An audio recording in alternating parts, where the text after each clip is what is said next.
Welcome to the Miniatures Paintbrush. Today we're going to paint up some Bloodreavers for Shadespire.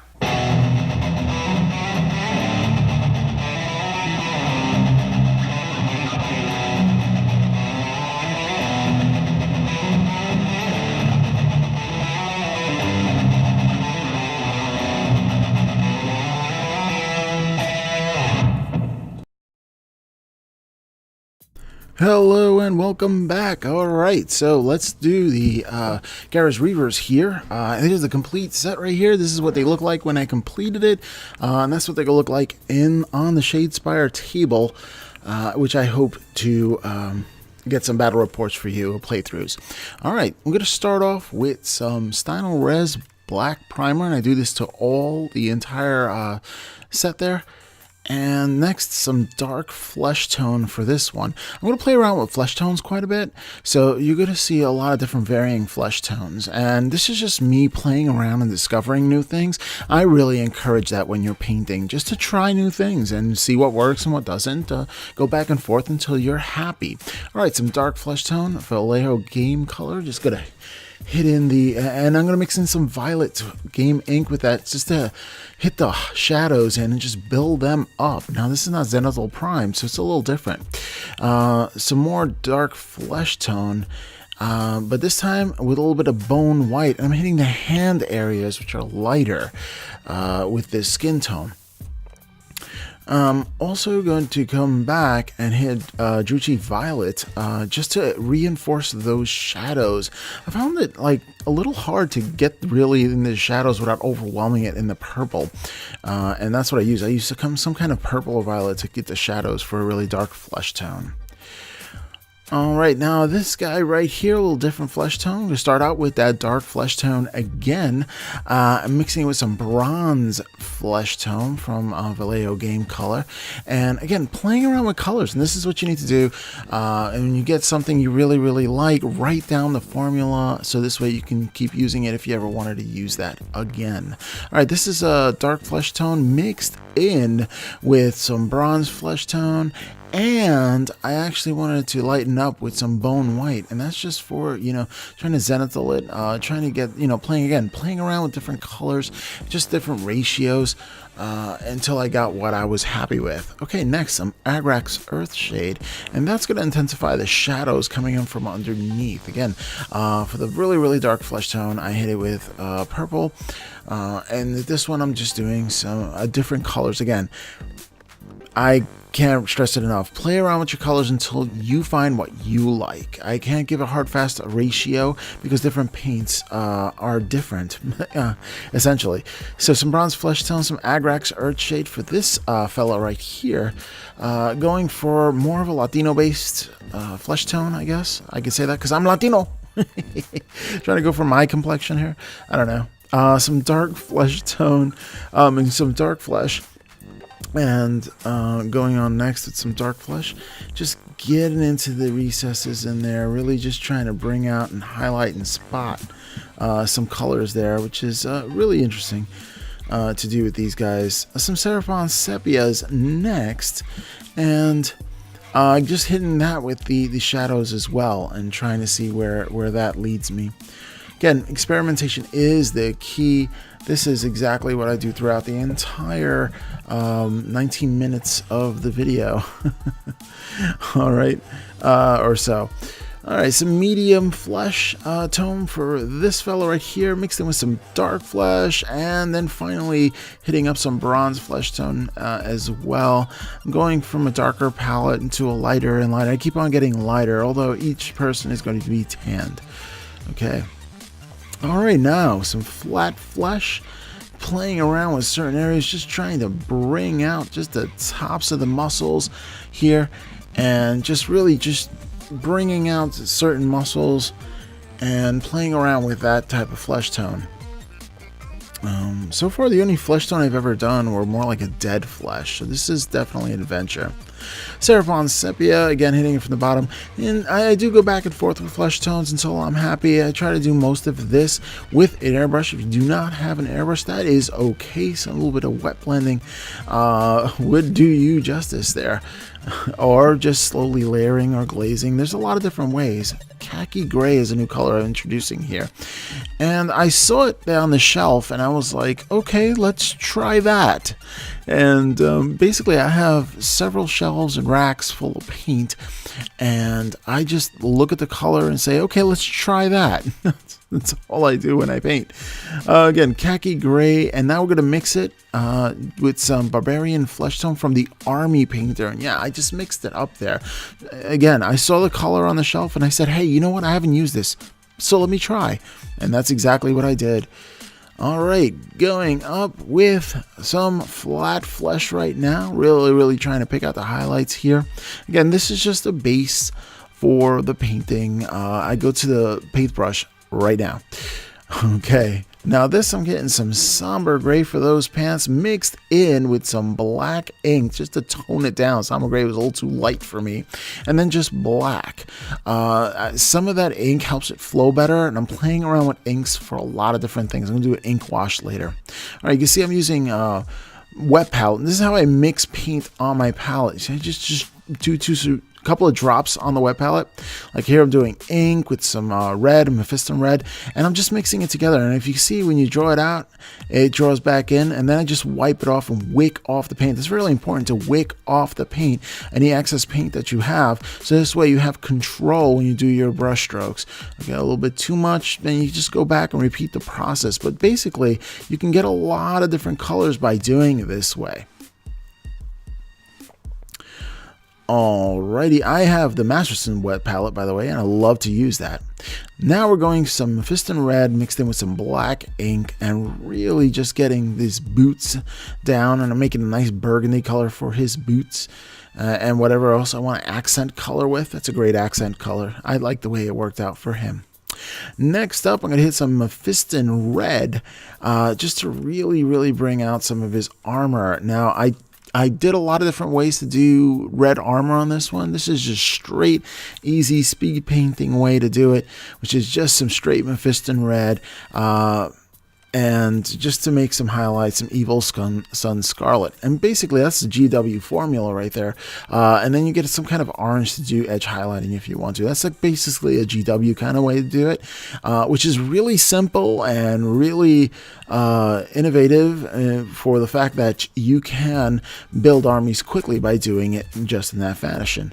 All right, some more Mephiston red. You see a theme going on here. This is a Khorne-based army, and if you're unfamiliar with Khorne, their main color is red. Although these are your miniatures, you paint them whatever color you want. And there's a lot of different color themes if you do have that Battle Tome book. Alright, red clay for the bottom. I did not know what to do with this base. It's a pre-made base. I'm used to doing my own bases, so I said, you know what, I'm just going to experiment with this. I do have some technical paints which I bring out, but right now some Angelic Blood from Minotaur, and only because I kind of like the name, just doing some spot colors with that, and trying some technical paint here, some Martian Iron Earth. And a lot of people say put this on thick, but I just wanted patches here and there, so, you know, I was like, whatever. The earth is cracked on the base anyway. I was just adding that dust color and seeing where it looks, because sometimes you see it on a video and it's not the same in person. So just playing around. All right, mixing that Angelic Blood, since I brought it into last time, with some Deadwhite. And right now, Angelic Blood with the Deadwhite makes great for scars. I mean, look at those scars right there. It's really interesting. All right, some Charred Brown from Vallejo Game Color, and I am doing the noobs. Okay, I couldn't help myself on that one. Okay, moving on. Alrighty, so we have some Evil Sun Scarlet, and doing Glaze. I'm actually adding a Glaze medium to it, and I'm just trying to make sure that that scar isn't uniform. Like, I kind of want it like a little darker in different areas, a little lighter in different areas, just to add some color, some interests to it. Alright, some Arbuckles Brown, which is actually very violet. And that's from Scolecolor, and I'm doing in between the finger, the hands of the palm, and it really makes it look realistic when you do it that way. I really like the way the hand came out. I knew I had an idea what I wanted to do, and I just kind of went with it. All right, some straight black, and that's what I'm going to do with a lot of different areas that I had some overbrushing on or over painting on. And just hitting some black just to uniform it right now and see where I want to go with it. Alrighty, so next up we have some pale burnt metal. Alright, so that's up next. And trying with the new metallic metals on these. I'm sort of happy with how it came out. I know I can do better, but I'm just playing around with it again. Okay, some Mephiston red. Starting just to airbrush the Mephiston red onto the plates itself. Again, a different way to do a red armor. The first one I just hand painted everything, and this one I'm just incorporating a little bit of the airbrush, trying to get the center. What I want to do is get a little darker on the sides and lighter in the center when it comes to red. Okay, some pale flesh is up next, and that's what I'm going to use with Angelic Blood. Again, mixing that in to the mix for those scars on this paler individual as well. So just, again, accentuating the scars are important because it really just brings out variation to your model. Again with the Angelic Blood, and this time I'm mixing it with Evil Sunz Scarlet. And again, adding variation to that scar brings it up to a nice, realistic pink. I know, because I have scars, and I kind of just looked at the scar and was like, okay, but that's how it would look like. All right. Some Druchii Violet now just for the edges, just to make that more pronounced, make the scar more pronounced and really jump out at you. And separate it from the flesh, so there's a clear line where one starts and the other one begins. Alrighty, so next up, some Cold Steel, and for this I'm doing just the chainmail on this lovely individual's loincloth, I guess. Although it's not a cloth. But yeah, and what I'm doing is just a very, very, very dry brush of that.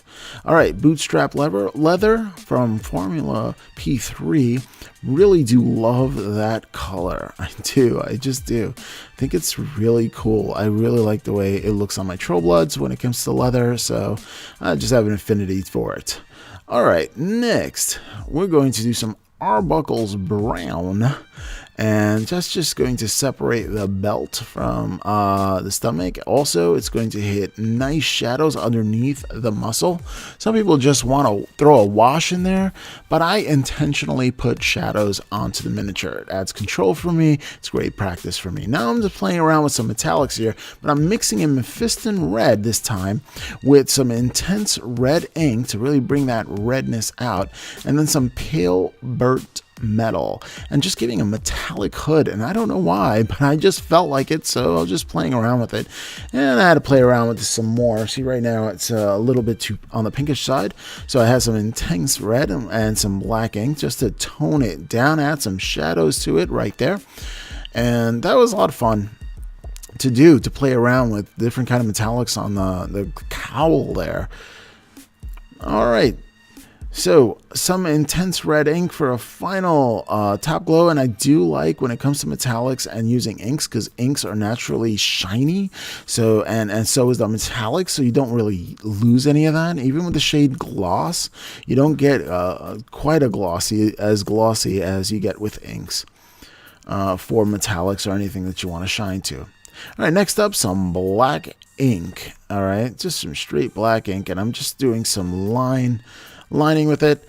And the black ink, I mix it in with some flow aid just so I can get the right flow to it. And it just takes, it's a trick to it where you just have to know what the right flow is.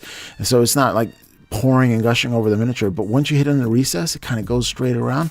You do have to have some control with it. Now, what I'm doing is Tamiya clear red, and I do have a lot of different clear. I have clear orange, and I have smoke color. I love Tamiya. I used to be using it when I did model cars, which I am working on one now. So all the enthusiasts that came over from the car modeling channel, yes, I am working on a car, and yes, it takes me forever to build a car because I have so many projects, and one is really calling to me, and it's the summertime, and you know, I got to get on that.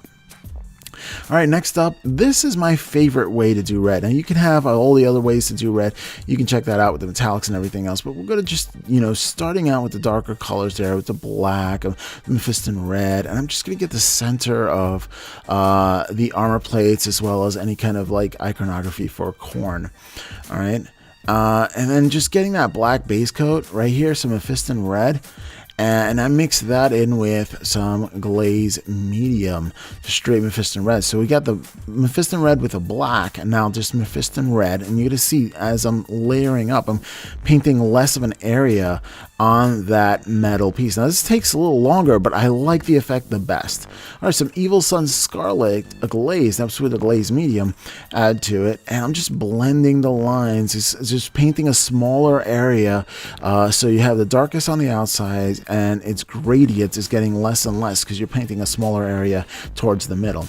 All right, so you want to do some Inktense red. Again, this process does take long for each panel line, so if you're just trying to blast through an army, this is not what you want to do. But to me, this has the coolest effect when it comes to this red type of armor, and if I do build any more of these guys for Khorne, then I'm definitely using this technique on every single armor panel, because I like torture.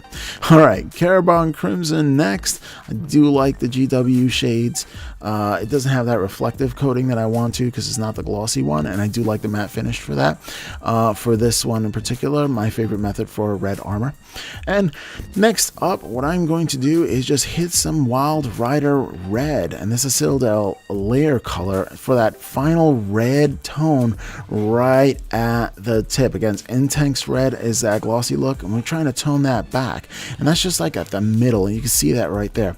All right, and Deadwhite. You're bringing the shine straight up to white and just getting less and less in the green. It's just literally just touching it with a slight glaze, really just catching the tips of it and being very dainty with that. All right, next up, let's frame our little masterpiece here with some gold. You frame the armor panel with some gold. I do like Vallejo metal color. That is my preferred metallic paint, period, to be honest with you. The granules are so grounded up tiny that it really gives a great reflective quality. Okay, so time for some Inktense Chestnut, and I'm using the Inktense Chestnut as a wash, sort of, because I'm actually just doing a pin wash. I'm just adding in the shadows with that. And now some pale burnt metal, and that is for the highlights, and that's how I paint these armors. This is basically all the techniques here are repeated throughout all of the miniatures. So let's look at the finished miniatures.